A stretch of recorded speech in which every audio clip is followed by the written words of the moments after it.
Kevin dok semangat sekali Baik Kevin, yuk presenter yang pertama. Nah kali ini Kevin masih dengan modul yang keenam. Kevin akan mempresentasikan tentang bahasa laporan hasil penelitian dan hasil kegiatan. Jadi sekali lagi penekanannya adalah pada segi bahasa. Karena kita pada mata kuliah kepribadian bahasa Indonesia. Nah, tidak seperti pada mata kuliah metodologi penelitian ya. Jadi sekali lagi penekanannya adalah pada segi bahasa. Bagaimana cara melaporkan hasil penelitian dari segi strukturnya, penggunaan atau formulasi bahasa yang digunakan seperti apa. Dari struktur atau tahapan pertama sampai pada struktur atau tahapan yang terakhir. Baik Kevin, disilakan Sang. Ya, modul 6 bahasa laporan hasil penelitian dan hasil kegiatan. Pengantar melaporkan hasil penelitian atau hasil kegiatan termasuk pengolahan dan analisis dasar dalam bentuk tulisan yang berterima tidaklah mudah. Sering sekali peneliti atau pelaksana kegiatan mengabaikan pentingnya penulisan laporan, baik dari segi kebahasan maupun dari segi ketentuan waktu pelaporan. Padahal seperti itu merugikan karena dari segi yang pertama, apabila laporan tidak disusun dengan formula bahasa yang sesuai, laporan itu akan sulit dipahami. Sedangkan dari segi yang kedua, apabila peneliti atau kegiatan itu tidak segera dilaporkan, hasil-hasil dan temuan-temuan penelitian atau kegiatan tersebut tidak akan diketahui oleh berbagai pihak dengan cepat. Selain itu, apabila penulisan dan pempublikasian penelitian atau kegiatan segera, manfaat teoritis dari praktis penelitian atau kegiatan itu juga dapat segera dirasakan. Misalnya untuk penelitian, asalkan temuan-temuannya didasarkan pada analisis yang dapat dipertanggungjawabkan, laporan penelitian itu dapat digunakan sebagai referensi, dasar pemikiran, dan pijakan penelitian selanjutnya. Modul teks laporan itu adalah yang pertama abstrak, kedua pendahuluan, ketiga landasan teori dan tinjauan pustaka, keempat metodologi penelitian, kelima hasil penelitian dan pembahasan, keenam penutup, dan yang terakhir daftar pustaka dan lampiran. Masuk yang pertama yaitu abstrak. Abstrak merupakan bagian yang sangat penting dalam laporan penelitian. Pada laporan penelitian abstrak adalah genre mikro yang berisi ringkasan seluruh penelitian yang dilaporkan. Abstrak menjadi bagian yang tidak terpisahkan dari laporan itu sendiri secara keseluruhan. Oleh sebab itu, sebagai ringkasan, abstrak berfungsi secara sosial untuk menjelaskan seluruh isi penelitian yang meliputi yang pertama, masalah yang diteliti, yang kedua, metodologi penelitian, yang ketiga, temuan yang dihasilkan dan pembahasan, yang keempat, kesimpulan, implikasi atau saran. Yang kedua, pendahuluan. Pada laporan penelitian, pendahuluan merupakan tahapan yang berfungsi untuk menyatakan latar belakang penelitian yang telah dilaksanakan, permasalahan yang diteliti, tujuan penelitian, manfaat penelitian, pentingnya masalah itu diteliti, dan pendekatan yang digunakan untuk mencapai tujuan tersebut. Masuk yang ketiga, landasan teori dan tinjauan pustaka. Tahapan landasan teori dan tinjauan pustaka berisi dua hal. Yang pertama adalah landasan teori yang berfungsi untuk menyampaikan ulasan teori yang digunakan untuk membacakan masalah yang diteliti. Dan yang kedua adalah tinjauan pustaka yang berfungsi untuk menyatakan perbandingan antara penelitian yang dilaporkan itu dan penelitian sebelumnya. Ada kalanya tahapan ini dilengkapi dengan kerangka pikir peneliti. Yang keempat, metode penelitian. Tahapan metode penelitian berisi sajian tentang pendekatan, metode dan teknik penelitian yang diterapkan pada peneliti yang dilaporkan, termasuk langkah-langkah yang ditempuh. Biasanya genre mikro yang digunakan adalah desain atau meliputi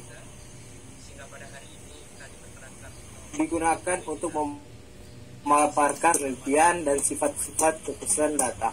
Laporan digunakan untuk mengklarifikasikan data, untuk menyatakan rangkaian kegiatan yang dilakukan pada saat penelitian berlangsung, dan prosedur digunakan untuk menjelaskan langkah-langkah yang ditempuh dalam melaksanakan penelitian. Yang kelima, hasil penelitian dan pembahasan. Tahapan hasil penelitian dan pembahasan terdiri atas dua hal yang berbeda. Hasil penelitian dan pembahasan pada laporan penelitian.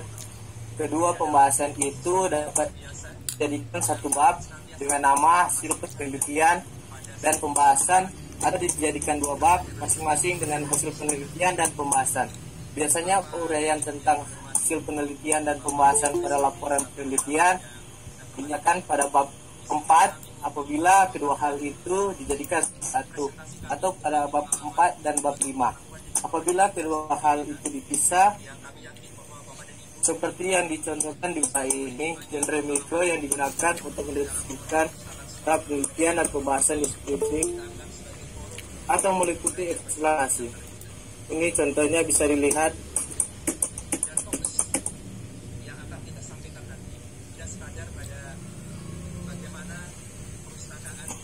Penutup. Bab penutup merupakan tahapan terakhir pada struktur teks laporan penelitian. Tahapan ini biasanya mengandung dua unsur, yaitu simpulan dan saran.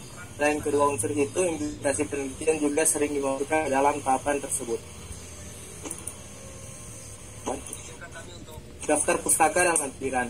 Daftar pustaka dan lampiran tidak dimasukkan ke dalam struktur teks laporan, meskipun dua hal itu penting.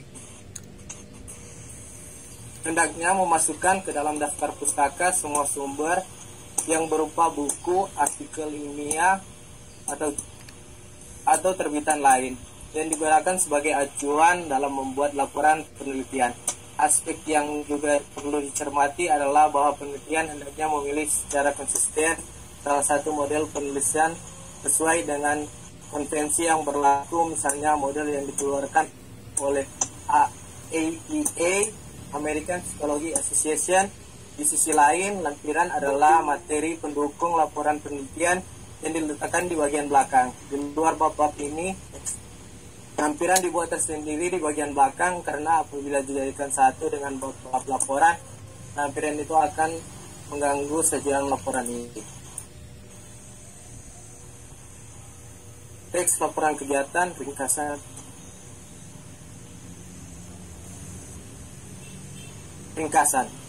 Ringkasan kegiatan mengandung unsur-unsur. Yang pertama, tujuan kegiatan, yang kedua deskripsi kegiatan, yang ketiga pelaksanaan kegiatan, serta yang keempat saran. Ringkasan laporan kegiatan berupa dengan abstrak laporan penelitian. Perbedaan itu terletak pada unsur-unsur pembentuknya. Pada laporan kegiatan tidak terkandung landasan teori dan metodologi penelitian. Selain itu, kalaupun pada ringkasan laporan kegiatan terdapat analisis-analisis, yang dimaksud bukan analisis prinsip-prinsip penelitian, melainkan hanya semacam strategi yang digunakan untuk melaksanakan kegiatan dan untuk mengatasi kendala-kendala yang timbul dalam pelaksanaan kegiatan itu. Genre yang digunakan untuk mengungkapkan ringkasan adalah deskripsi. Formulasi bahasa ringkasan laporan kegiatan dapat dijelaskan dari konstruksi kalimat yang mengandung penanda-penanda yang menunjukkan keberadaan unsur-unsur di atas. Kedua, pendahuluan. Tahapan pendahuluan pada laporan kegiatan berfungsi untuk menyampaikan latar belakang kegiatan yang telah dilaksanakan, gambaran tentang jenis dan bentuk kegiatan, tujuan, manfaat, serta strategi yang digunakan untuk melaksanakan kegiatan tersebut. Genre yang digunakan berupa deskripsi dan atau meliputi eksposisi. Deskripsi digunakan untuk memaparkan jenis dan bentuk kegiatan itu sendiri beserta tujuan, manfaat, dan strategi yang diterapkan. Deskripsi kegiatan. Tahapan deskripsi kegiatan berisi paparan tentang nama kegiatan, lokasi kegiatan, waktu kegiatan, dan pelaksanaan kegiatan. Nama kegiatan yaitu kegiatan yang dilaksanakan itu sendiri. Waktu kegiatan yaitu rentang waktu yang dilaksanakan kegiatan itu. Adapun pelaksanaan kegiatan yaitu orang-orang yang terlibat dalam kegiatan itu. Untuk memanfaatkan semua itu, genre mikro yang digunakan yaitu deskripsi. Pelaksanaan kegiatan. Tahapan pelaksanaan kegiatan berisi rangkaian tata cara pelaksanaan kegiatan. Tahapan ini berfungsi untuk menguraikan kegiatan yang dilakukan serta yang digunakan dalam pelaksanaan kegiatan, ke dalam yang dihadapi dan langkah-langkah yang ditempuh dalam mengatasi kendala tersebut. Untuk mencapai itu semua, genre mikro yang digunakan adalah deskripsi dan atau meliputi rekon dan prosedur. Di bawah ini tahapan pelaksanaan kegiatan laporan praktik kerja di atas sebutkan lagi seluruh agar semua aspek kegiatan itu dapat dijelaskan secara terperinci.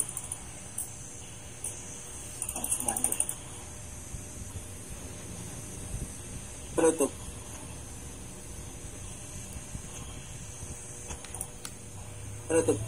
Di satu sisi, tahapan penutup berisi pernyataan simpulan bahwa kegiatan yang dimaksud telah dilaksanakan dengan baik dan bermanfaat. Di sisi lain, tahapan tersebut berisi saran-saran untuk kebaikan kegiatan yang akan datang. Beberapa dengan simpulan pada penelitian yang dirumuskan berdasarkan analisis simpulan pada laporan kegiatan berkaitan dengan pelajaran yang dapat dipetik dari kegiatan tersebut atau manfaat yang dapat dirasakan oleh pelaksana kegiatan, dalam hal ini mahasiswa. Daftar pustaka dan lampiran. Meskipun daftar pustaka dan lampiran itu penting, seperti telah diuraikan pada pembicara tentang daftar pustaka dan lampiran untuk penelitian di atas, dua hal itu juga dapat dimasukkan ke dalam struktur teks laporan kegiatan. Kemudian daftar pustaka diletakkan di belakang setelah bab-bab inti. Lampiran merupakan materi pendukung yang diletakkan di bagian belakang di luar bab-bab inti teks laporan kegiatan. Materi yang dapat dimasukkan ke dalam lampiran pada laporan kegiatan antara lain, yang pertama, dokumen yang dijadikan bahan rujukan penulisan laporan kegiatan. Yang kedua, surat-surat pendukung seperti surat izin untuk melaksanakan kegiatan di lokasi, misalnya praktik kerja, pentas seni, dan lokakarya, surat tugas, dan sejenisnya. Yang ketiga, rincian penggunaan dana, dan yang keempat, gambar atau foto. Struktur teks dan hubungan genre. Laporan penelitian, laporan kegiatan. Yang pertama, laporan penelitian. Menulis laporan penelitian merupakan rangkaian kegiatan setelah penelitian dijalankan berdasarkan proposal yang telah didesain sebelumnya. Laporan penelitian mengandung unsur-unsur yang saling terkait. Laporan penelitian yang lengkap menurut 2007 mengandung unsur-unsur sebagai berikut. Yang pertama, halaman judul. Yang kedua, halaman penyusunan pembimbing untuk skripsi, tesis, dan disertasi. Yang ketiga, kata pengantar, halaman deklarasi, penyertaan bahwa isi penelitian itu real. Yang keempat, daftar isi. Yang kelima, daftar tabel dan daftar gambar. Yang keenam, abstrak. Ketujuh, bab 1 pendahuluan. 8, bab 2 landasan teori dan tujuan pustaka. Ke-9, bab 3 metodologi penelitian. Yang ke-10, bab 4 hasil penelitian dan pembahasan. Yang ke-11, bab 5 penutup, simpulan, saran, dan implikasi. Yang ke-12, daftar pustaka dan yang ke-13, lampiran. Yang kedua, laporan kegiatan. Struktur tes laporan kegiatan dengan urutan ringkasan pendahuluan, deskripsi kegiatan, pelaksanaan kegiatan, penutup, pelaksanaan kegiatan, dan penutup, serta disajikan berikut. Struktur teks yang terdiri atas tahapan tertentu itu direalisasikan oleh genre mikro sesuai dengan isi dan fungsi retoris masing-masing pada dasarnya. Tabel tersebut merupakan simpulan dari hasil penelusuran dan analisis terhadap unsur-unsur inti dari laporan kegiatan di atas yang dinyatakan dengan tahap-tahapan yang diwadahi dalam struktur teks. Ini dia.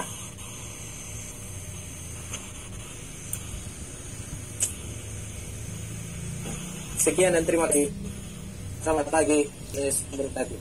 Asik, wih keren. Gitu dong Kevin, santai sekali. Kalian lihat nggak Kevin Pegaya tadi? Datang ke kepala, seperti tidak ada beban. Mem suka ya kayak gitu, artinya nggak perlu udah masa corona, masa pandemi seperti ini terus kita tegang-tegang saat presentasi ngapain. Jadi santai aja supaya jalani hidup enak gitu. Oke Kevin, salut ya. Thank you banget sayang. Semangat nak.